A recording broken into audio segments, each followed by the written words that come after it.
तुझी हिम्मत कशी झाली की आम्हाला न विचारता तू नोकरीसाठी इंटरव्ह्यू द्यायला चाललीयस?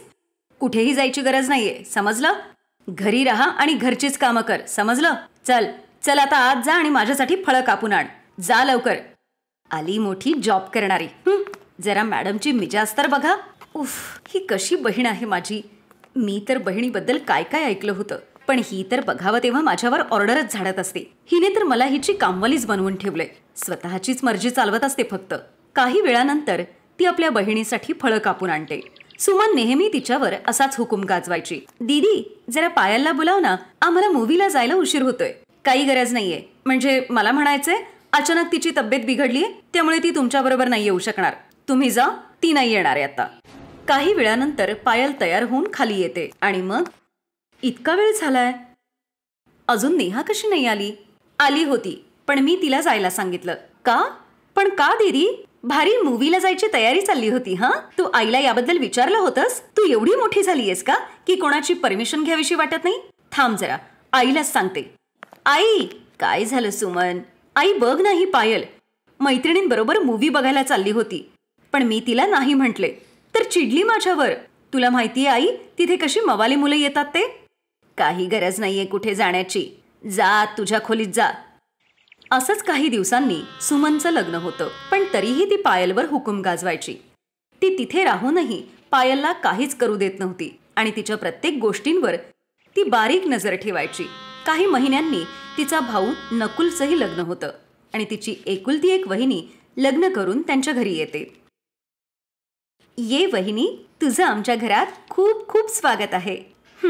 तू तर अशी बोलतीयस जशी कोणी फिल्म स्टार आलीये. ती या घरची सून आहे. तिला जास्त डोक्यावर चढवू नकोस, समजलं ना? अहो वहिनी, जरा लवकर आवरतं घ्या तुम्ही. उद्याची सगळी तयारी पण करायची आहे. सगळ्या घरात पसारा झालाय. उफ, मी तर या धावपळीत किती दमलीये. दीदी, वहिनीचं कालच लग्न झालंय. तिला हे सगळं छान एन्जॉय तर करू दे. तसंही त्यांना आयुष्यभर कामच करायचंय. तू तिला पण तुझ्यासारखंच कर. मला उद्या घरातल्या कुठल्याच कामात उशीर नकोय. आईला सगळ्या जबाबदारींमधून मुक्त करा आणि तुम्ही दोघी सगळी जबाबदारी घ्या. एवढं बोलून सुमन तिथून निघून गेली. आपल्या बहिणीचं बोलणं ऐकून पायल घाबरते.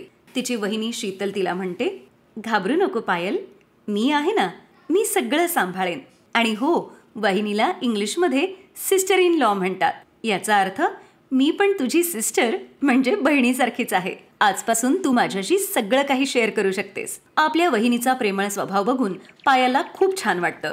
दुसऱ्या दिवशी नणंद भावजयांनी मिळून घरातली सगळी कामं केली.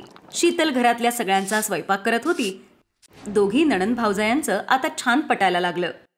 वहिनी, आज मला जाणवतंय की बहीण कशी असते ते. हो ना, मला पण. खरं तर मला कोणी बहीण नाहीये, पण आता तुला भेटून वाटतंय की बहीण तुझ्यासारखीच असेल. तू आता थकली असशील ना, तुला भूकही लागली असेल. तू सगळ्यांबरोबर बस, मी जेवायला वाढते. नाही वहिनी, तू एकटी एवढं सगळं कसं करशील? तू पण दमलीयस. चल, आपण दोघी मिळून वाढूया, मग आपण एकत्रच बसून जेवूया. त्या दोघींचं छान जमायला लागलं होतं. अशीच शीतल जेव्हाही मार्केटमध्ये भाजी आणायला जायची तेव्हा पायलला फिरायला घेऊन जायची. वहिनी, खरंच मागच्या जन्मी तू माझी बहीणच असशील, म्हणून तर मला तुझी एवढी अटॅचमेंट झालीये. एक विचारू पायल, सुमन दिदी तुझी सख्खी बहीण आहे, तरीही ती तुझ्याशी असं का वागते? ती लहानपणापासूनच तशी आहे अगं. तिने मला कधीच माझ्या मनासारखं वागू दिलं नाही. मला खूप वाटायचं की मी मुलांना शिकवावं, टीचर बनावं, पण तिने मला नोकरीच करू दिली नाही. काही हरकत नाही, अजूनही वेळ गेलेली नाही. तू तुझे पंख उघड आणि उडण्याची तयारी कर. पण दीदी आणि घरातले बाकी सगळे, त्यांना मी समजावेन. आता या घराला सांभाळायला मी आलीये ना आई, मग तुम्ही पायलला नोकरी का नाही करू देत? आजकाल मुलं मुली दोघंही नोकरी करतात. मला सांगा सुमन दीदी, असं कुठलं क्षेत्र आहे जिथे कोणी बायका काम करत नाहीत? बायका बाहेर जाऊन काम करतात म्हणजे असं नाही की त्या बिघडतात. सुमनला आपल्या चुकीची जाणीव होते. तिने पायलची माफी मागितली आणि सगळ्यांनी पायलला नोकरी करण्यासाठी परवानगी दिली. थँक्यू सो मच वहिनी, हे सगळं केवळ तुझ्यामुळे शक्य झालं.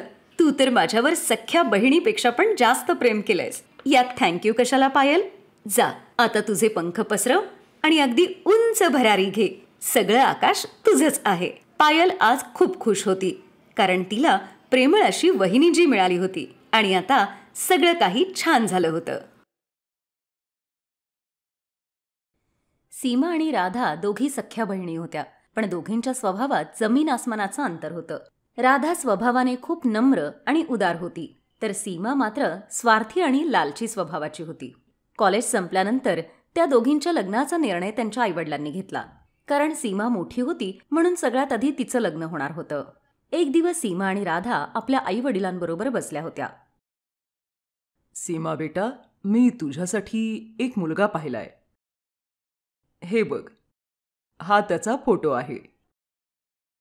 आधी हे तर सांगा बाबा की तो किती शिकलाय ते. त्याच्या घरी कोण कोण असतं, काय करतो. मला कुठल्याही गरीब किंवा कमी शिकलेल्या माणसाशी लग्न नाही करायचंय. अगं, मुलगा बँकेमध्ये एका उच्च पदावर आहे आणि घराणं पण चांगलं आहे त्यांचं. पैशाची जराही कमतरता भासणार नाही तिकडे. मग मला चालेल, मला मान्य आहे हे स्थळ. काही दिवसातच सीमाचं धूमधडाक्यात लग्न लावून देण्यात आलं.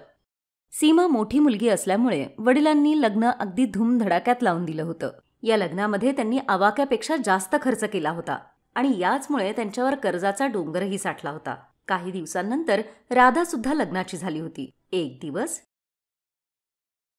अगं, मी राधासाठी सुद्धा एक मुलगा पाहिलाय. ती लोक सीमाच्या घरच्यां एवढी श्रीमंत तर नाहीयेत, पण त्यांचं स्वतःचं घर आहे आणि किराणा दुकान आहे. आपली राधा खुश तर राहील ना हो तिकडे? हो हो, का नाही. खरं तर मला तिचं लग्नही सीमासारखंच धुमधडाक्यात करायचं होतं, पण काय करणार, आधीच कर्जाचा डोंगर आहे. पण केवळ पैशामुळं मला गप्प बसावं लागलं. तेव्हाच राधा तिथे येते. तिने आपल्या आईबाबांचं सगळं बोलणं ऐकलेलं होतं. तुम्ही काळजी करू नका बाबा, तुम्ही माझ्यासाठी जे स्थळ बघितलंय मी तिथेच लग्न करीन. मला फक्त तुमच्या दोघांचा आशीर्वाद पाहिजे. राधाचं बोलणं ऐकून तिच्या वडिलांना थोडं शांत वाटलं. काही दिवसातच राधाचं सुद्धा अगदी साधेपणाने लग्न करून देण्यात आलं. राधाच्या सासरी केवळ तिची सासू होती, जी कायम आजारीच असायची. राधाने येताच घरातली सगळी जबाबदारी आपल्या खांद्यावर घेतली होती, ज्यामुळे तिच्या सासूने सुटकेचा निश्वास सोडला होता. राधा दिवसभर काम करायची आणि जसा वेळ मिळेल तसं दुकानात जाऊन नवऱ्याचीही मदत करायची. तिकडे सीमाचं आयुष्यही अगदी ऐशोआरामात सुरू होतं. कधी शॉपिंग तर कधी किटी पार्टी. तिचा सगळा वेळ याच गोष्टीमध्ये जायचा.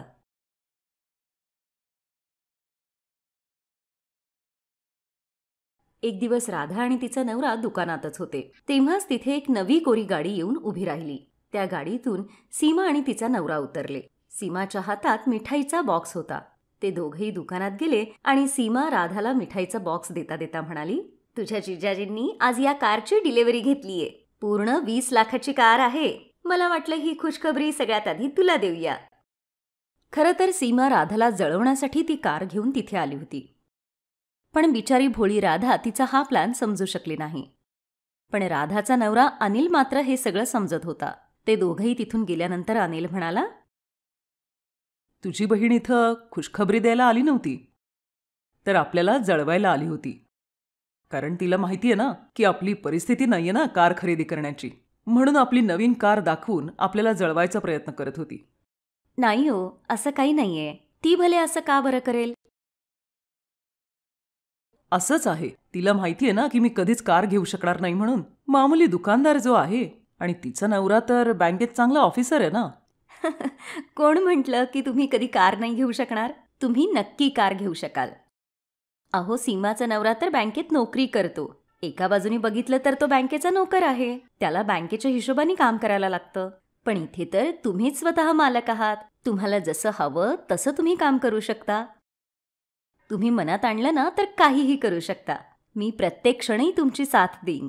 तुम्ही बघाचो, तुम्ही एकच काय 10 कारचे सुद्धा मालक बनू शकाल.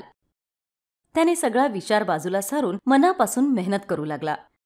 तो रोज सकाळी 7 वाजता दुकान उघडायचा आणि रात्री 10 वाजेपर्यंत दुकानातच थांबायचा. आणि रोज राधा सुद्धा त्याची मदत करायला दुकानात यायची. राधा आणि अनिल दोघंही स्वभावाने शांत होते. गिऱ्हाईकांबरोबर खूप नम्रपणे बोलायचे. आणि याचाच परिणाम म्हणून जो कोणी त्यांच्या दुकानात एकदा सामान घ्यायला यायचा तो नेहमी तिथेच येत राहायचा. ग्राहकांना कमी किमतीत चांगला माल देण्यासाठी राधा आणि अनिलने एक छान योजना बनवली. ते दुकानातलं सामान शहरातल्या व्यापाऱ्यांकडून खरेदी न करता थेट दिल्ली आणि मुंबईसारख्या मोठ्या शहरांमधून मागू लागले. त्यामुळे ग्राहकांना सुद्धा चांगल्या दर्जाचा माल मिळायचा आणि फायदा सुद्धा दुप्पट व्हायचा. यामुळे हळूहळू काही वर्षातच अनिलने राधाच्या नावाने खूप सारी दुकानं, फळांची आणि भाज्यांची दुकानं आणि डेअरी उत्पादनाच्या दुकानांचा शुभारंभ केला आणि त्याचं नाव ठेवलं राधा ग्रोसरी मार्ट. आता राधा आणि अनिलचे शहरात खूप सारे ग्रोसरी मार्ट होते. त्यांची उठबस आता शहरातल्या मोठमोठ्या श्रीमंत लोकांमध्ये होऊ लागली होती. राधाच्या सासूला तर कौतुकासाठी शब्द अपुरे पडत होते. ती सगळ्यांना सांगायची, अहो, माझी सूनबाई तर साक्षात लक्ष्मीचं रूप आहे. ती या घरात आली आणि बघा घराला कुठून कुठवर नेलं तिने. साक्षात लक्ष्मी आहे माझी सून. मातीला जरी हात लावला तरी सोनं करेल ती त्याचं. एक दिवस अनिल नवीन कार घेऊन घरी आला. अरे, परत नवीन कार घेऊन आलात? मी काहीच करत नाहीये. हे तर तुझंच बोलणं खरं होतंय. कुठलं बोलणं? अगं, तूच तर म्हणाली होतीस ना की मी 1 नाही 10 कारचा मालक बनू शकेन. बघ, त्यातल्या 7 तर आल्या. बस आता 3 फक्त उरल्यात. राधा जोरजोरात हसू लागली. चला, या आनंदासाठी तुझ्या बहिणीकडे आपण मिठाई देऊन येऊयात. दोघंही मिठाई घेऊन सीमाच्या घरी जातात. कारमधून उतरून ते दोघंही तिच्या घरात जातात. आतमध्ये सीमा आणि तिच्या नवऱ्याचं भांडण सुरू होतं आणि या भांडणाच्या नादात त्यांना कळालंच नाही की अनिल आणि राधा तिथे केव्हा आले. अहो, पण गरज काय होती बँकेत अफरातफर करण्याची? तुम्हाला सोडवून आणण्यात घरातला सगळं सेव्हिंग संपून गेलं. त्यात बँकेने तुम्हाला नोकरीवरूनही काढलंय. घरात आता 1 पैसा सुद्धा नाहीये. घर, गाडी सगळं गहाण पडलंय. तुमच्या एका चुकीमुळे सगळं मातीत गेलंय. मी काय सगळं हे माझ्यासाठी केलं होतं का? हे सगळं तुझ्यामुळे झालंय. तुलाच भारी हाऊस होती ना पार्टी करण्याची, शॉपिंग करण्याची. आता भोगा मग. हे बघा, मला टोमणे मारू नका. माझ्या जागी दुसरी कोणी असली असती ना तर केव्हाच तुम्हाला सोडून निघून गेली असती. मग तू पण निघून जा ना. कोणी थांबवलंय तुला? तुम्हाला माहितीये ना माझ्या माहेरची परिस्थिती तशी नाहीये, म्हणून मुद्दाम बोलताय. या दोघांचं भांडण सुरूच होतं. तेवढ्यात त्यांची नजर राधा आणि अनिलवर पडते. सीमा रडत रडत राधाच्या जवळ जाते. अरे, तुम्ही लोक इथे? मी तुम्हाला काही बोलायची गरज नाहीये. आम्हाला सगळं कळालंय. मी असं ऐकलंय की तुम्ही या महिन्यात एक नवीन ग्रोसरी स्टोअर उघडणार आहात. जर तिथला मॅनेजर म्हणून तुम्ही माझा विचार केलात तर खूप उपकार होतील. आमच्या घरातली परिस्थिती तर तुम्हाला माहितीच आहे. आता तुमच्यापासून काही लपून राहिलेलं नाहीये. राधा आणि अनिलने एकदा एकमेकांकडे पाहिलं आणि मग सीमाच्या नवऱ्याला होकार दिला. आता सीमाचा सगळा गर्व तुटून पडला होता.